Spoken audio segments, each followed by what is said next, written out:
Hey guys, this is John from thelagkilledme.com, and this week I'm taking a look at Wizardry Online. Developed by GamePot and published by Sony Online Entertainment, Wizardry Online is a new free-to-play MMORPG that brings permadeath and open PvP. Yes, you heard that right, you can permanently die in Wizardry Online and lose your character forever. Questing in Wizardry Online takes an older approach, and I admit an approach I haven't seen in games in a very long time. New players must first seek out the Adventurers Guild and gain admission. Once inside, players will be able to take on quests and receive the locations of their first dungeon, the Caligari's Sewers. Once inside the sewers, you will get your first experience of real combat, as Wizardry Online uses a real-time combat system similar to Terra Online. Players will need to attack, block, and even dodge attacks in order to be successful. Fallen enemies may at times yield gold coins or basic treasure, but on occasion they will yield a chest. I found chest sizes vary based on contents, so keep that in mind. By approaching the chest and pressing the F key, players will be shown a menu with their disarm chance. Thieves will have a higher disarm chance than other classes. Should players choose to open the chest, they will either disarm the chest and open it or trigger a trap. Early on, traps triggered on my character had deadly consequences. I've encountered traps that explode, poison, or even put the player to sleep. There are two kinds of progression in Wizardry Online. There are individual character levels, and then there are soul ranks. As players slay monsters, they will gain experience. When they turn in quests, they will gain soul points. Experience helps to level the individual characters, whereas soul points allow for the account itself to be leveled. Soul level determines benefits to the account, like what items can be equipped, experience bonuses, and even if permadeath is active. As far as character leveling goes, players will need to either make it to a healing fountain to level, or sleep at a local inn. Leveling is not automatic like in other titles. As a longtime player of pen and paper RPGs and MMORPGs, I found it refreshing to see these original RPG elements brought into the present. You will die a lot in this title. Traps will kill you, monsters will kill you, the camera will even try to kill you. Eventually, other players will even kill you. Death is a way of life in this title. Should a character die, they will have to run to a guardian statue to be raised. After Soul Rank 2, players will have to pay gold, sacrifice items, or spend real-world money to boost their chance of a successful resurrection. Should players fail to be restored twice consecutively, that persona will be lost forever. For those players who are looking at player killing and player looting, this game has it. After Soul Rank 2, players can engage in open player versus player combat and even corpse looting. Keep in mind that accounts or souls that engage in these behaviors will be flagged, so players who PvP and steal will have all their characters marked as such. You will not be able to hide your criminal past by switching to your alt. Another old system that was brought into Wizardry Online is the player bounty system.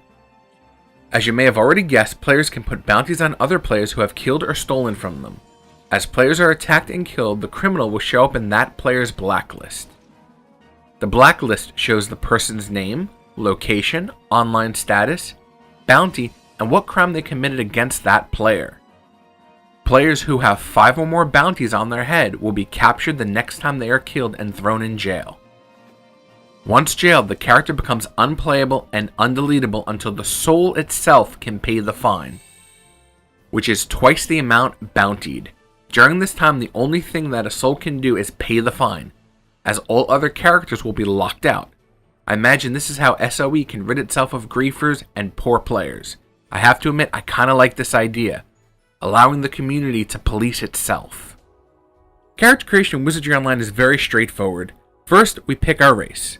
The races are human, basic MMO fare here, nothing special, not the best in every class, not the worst. The elf, great mages and priests due to high intelligence and high piety. Dwarves, male characters only. Dwarves are great fighters and great priests because of their strength and piety. Gnome, females only. Great priests and excellent fighters. The Porkle, master thieves with super high luck and super agility, making them very fast and mobile. After players have decided on their race, then we will roll for bonus points to apply to our statistics. Players can cancel and go back multiple times, so strive to get as high as possible. These points are added to your statistics at a 1-to-1 ratio, so grabbing the 9 or higher can definitely make for a solid character. Characters, after assigning bonus points, can then choose their alignment. Keep in mind that unlike other games, your alignment actually matters here. It will enhance spells and special abilities. Afterwards, players may pick their class. The classes are the Mage, Ranged DPS and Master of the Elements, tons of options but low vitality. The Fighter, Tank or Melee DPS, very easy to pick up and play, tons of HP and tons of damage output. The Priest, Healers and Raisers of the Dead, can cure status elements and keep the party alive. Thief, super bursty DPS when attacking from the flank or from behind. Ability to steal and make potions to keep the party alive. Best probability of disarming boxes with this class. From a graphics perspective, Wizardry Online doesn't raise any bars. The art style is pretty grungy and looks dated. Magic effects also look dated. Creature design is definitely unique, but the title does use the standard MMO monsters. You will kill zombies, you will kill giant beetles, and eventually you'll upgrade to killing killer flies. As far as sound, well, music sounds like a standard JRPG. Over time, I found the same tracks became annoying. So if you have an MMO MP3 grinding mix, load it up, you'll need it. This title does have an in-game store for players to spend their hard-earned real-world money on. Items that can be purchased are items to boost resurrection chance, items to prevent player stealing, convenience items like bags and health potions, and of course, vanity items like costumes.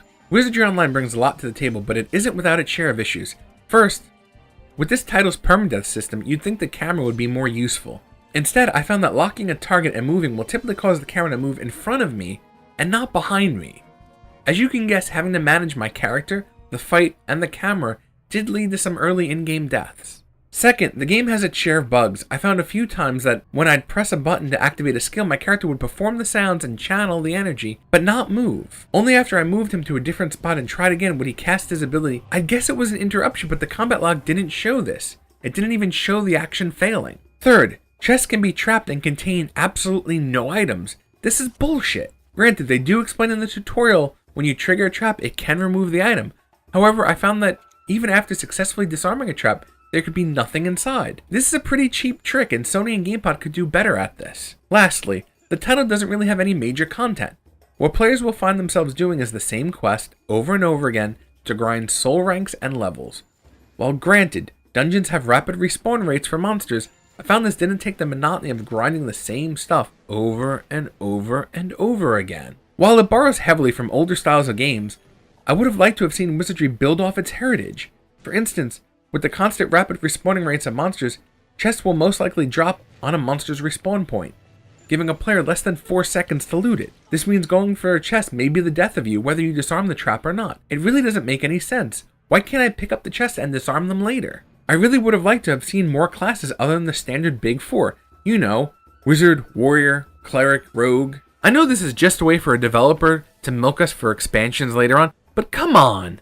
No Bard, no Ninja, no Samurai, or even a Knight? Previous Wizardry titles had all of these.